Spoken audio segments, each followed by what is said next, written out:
Ever get stuck waiting for something? Totally bored. Like in line for coffee or the doctor's office, and then your phone buzzes. You grab it like it's some kind of emergency.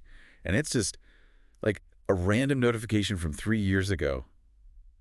Ugh, drives me crazy, but it gets me every time. Yeah, we've all been there. So today we're going to deep dive into all that. The psychology behind those little red notifications. Why are they so good at grabbing our attention? And how do social media companies use that to, keep us scrolling? Lucky for us, we've got an expert to break it all down. Welcome to the show. Thanks for having me. So I was reading this article, right? And it was saying how, I don't know, it's almost like they're engineering these things to be addictive. Oh, absolutely. Like the color red, it's everywhere on these apps. And I never realized how much it makes me pay attention. Yeah, it's not by accident. Red is a powerful signal, even in nature. It can mean danger, like think about a predator's eyes. Oh, right. Or it can mean urgency, like when fruit is ripe and ready to eat. Makes sense. We're basically hardwired to react to it quickly. And these companies, they're tapping into that, using that same color to trigger our attention, even if it's just for like a silly like or comment. Wow. So they're like hijacking our survival instincts for a double tap. Pretty much. That's kind of sneaky. It's definitely intentional and effective. Okay, so it's not just the red then, right? Right. These platforms are filled with these subtle design choices, things you might not even notice consciously. Really? Like what? Well, think about recapture notifications. You almost buy something online, Oh, yeah. and then you get that little alert that it's still in your cart.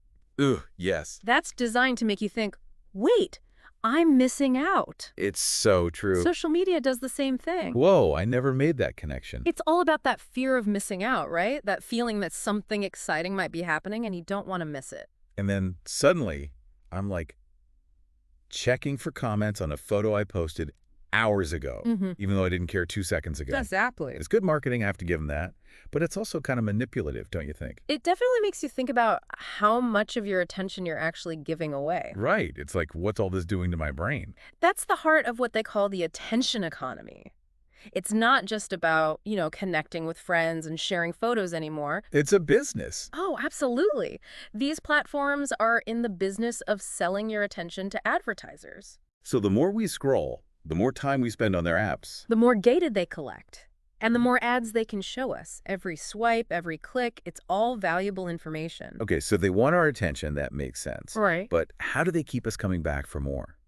This article mentions something about dopamine. They even compared us to, like, lab monkeys. Right. Which, I gotta say, not the most flattering comparison. Well, it's a little simplified, but there's some really interesting science there. Okay, so tell me more. They did this famous study at Stanford. Monkeys. Yeah, with monkeys. And they found that dopamine, the feel-good chemical, Yeah. it's not just about the reward itself. It's actually more about the anticipation of the reward. So it's the thrill of the chase. Yeah. Like, just maybe this next refresh will have that comment I'm hoping for. Exactly. And that anticipation, that's what releases the dopamine. Wow. And then it creates this whole feedback loop. You get a ping, your brain gets a hit of dopamine, and then, of course, you want more. That makes a lot of sense, actually. And the most interesting part of that monkey study? What's that? Their dopamine levels were actually highest right before they got the treat. Get out. Not even when they were actually eating it, but when they were waiting for it. No way. They were hooked on the possibility of that reward. That's wild. So it's not even about the notification being that great. It's about what we hope it might be. Exactly. It's all about that potential.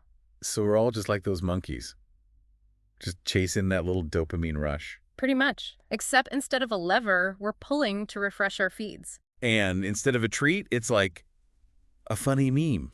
Or, maybe a comment from someone I actually want to hear from. Exactly. And those social media companies, they're masters at this. They've created these systems of, get this, variable intermittent rewards. Variable intermittent rewards? Okay, you're going to have to break that down for me. Okay, so think about it like this. You never know when you're going to get that reward right or what it's going to be. So you keep scrolling. You might see a funny meme. You might see a comment from a friend. Or you might just get a bunch of ads. Exactly. Ugh, the ads. It really is like a slot machine, isn't it? No wonder I can't put this thing down. But, okay, it can't just be the good stuff that keeps us glued to these apps.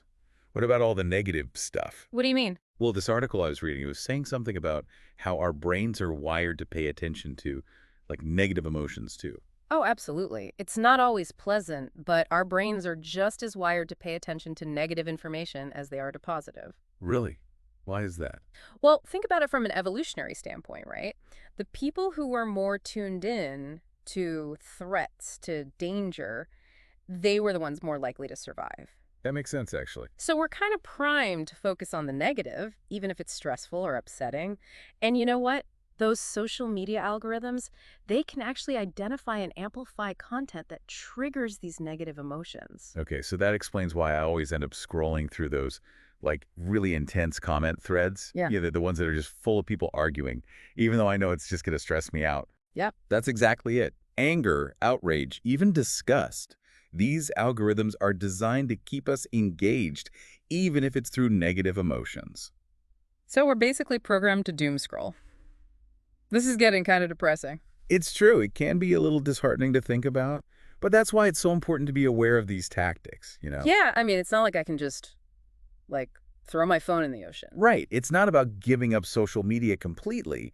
It's about understanding how it's designed so we can take back control of our attention. Okay, so how do we do that? What did the article say? Any tips? Absolutely. There are a few things you could do. First of all, notifications. Ugh, notifications. Don't even get me started. I know they can be a nightmare, but they're also one of the biggest culprits when it comes to hijacking our attention. Okay, so what do I do? Just turn them off completely? Well, you don't have to go totally silent, but try disabling the non-essential ones. Like, Yeah. you really need to know the second someone likes your comment, Well, no, not really. or that there's a sale on socks you might be interested in. Okay, I get it. You're right. But what about FOMO? What if I miss something important? That's the thing, right? You have to decide what's more important. Staying informed about every little thing, or reclaiming your time and attention. It's about setting boundaries with your phone, deciding how you want to be contacted and by whom. That's actually really good advice. Okay, I'm on board. No more notifications, or at least way fewer. What else? All right, let's talk about autoplay. Oh boy, autoplay. It's designed to keep you glued to the screen. You start watching one video, and then, boom, you're down a rabbit hole. Tell me about it. Cat videos, cooking tutorials, you name it. I've been there. Right. But if you turn off autoplay, it puts you back in the driver's seat. You decide what you want to watch. So it's like, instead of just passively watching whatever comes on next, I'm actually making a conscious choice. Exactly. You're bringing back that element of conscious choice. You become more mindful of how you spend your time online. Okay, I can see how that would help. No more notifications, no more autoplay. Any other words of wisdom? One more thing. This one might sound surprisingly simple. Okay, I'm listening. Make those apps just a little bit harder to access. Wait, are you saying I should delete all my social media? That seems a little extreme, don't you think? No, no, no. You don't have to go that far. Even small changes can make a difference. Okay, so what do you suggest? Well, you know how you probably have those apps right there on your home screen? Yeah, I mean, it's easy to just, like, tap and go. Right, exactly. So try moving them, tuck them away in a folder, maybe. Out of sight, out of mind. Something like that. You're not making it impossible to use them. You're just adding a little friction. A speed bump. Yeah, a speed bump. So Yeah. you have a moment to think before you click. So instead of, like, my thumb automatically going to TikTok the second I unlock my phone, Exactly. I'm making it just a little bit harder so I have to actually decide if I want to open that app. You got it. It's all about bringing awareness back to your actions. You know, those apps are designed to be addictive, Which we've definitely established. but you don't have to be a passive participant. You can make choices about how you use them. I like that. It's kind of empowering, actually, to realize I have more control than I thought. You absolutely do. And like I said, this isn't about giving up on social media completely. Right. It's about being more intentional with your time online. Being more mindful. Exactly. Ask yourself, why am I even opening this app right now? What am I hoping to get out of it? That's a really good point. I never really think about it that way. Once you understand your motivations, then you can start using these platforms more consciously, on your terms. So it's less of a digital detox Yeah, and more of a digital reset. I like that. We're not trying to demonize social media or anything. We're just, calling out those sneaky little tactics that they use to keep us hooked. Right. It's all about being aware of what's going on behind the scenes. Knowledge is power.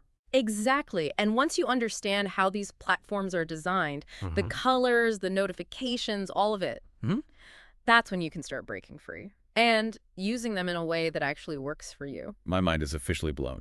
We went from, like, a casual chat about notifications Yeah. to like a full-on therapy session about my phone. Well, hey, it's all connected. So, to wrap things up for our listeners today, Oh. what are the big takeaways? All right, so remember those 3 things. Take control of your notifications, Check. turn off that sneaky autoplay, Done. and make it just a little bit harder to access those apps. Speed bumps. Got it. Even small changes can make a really big difference in your digital habits. And remember, just because an app is designed to be addictive, Doesn't mean you have to be addicted. you do have a choice. Absolutely. Well, that was amazing. I don't know about you, but I'm feeling very,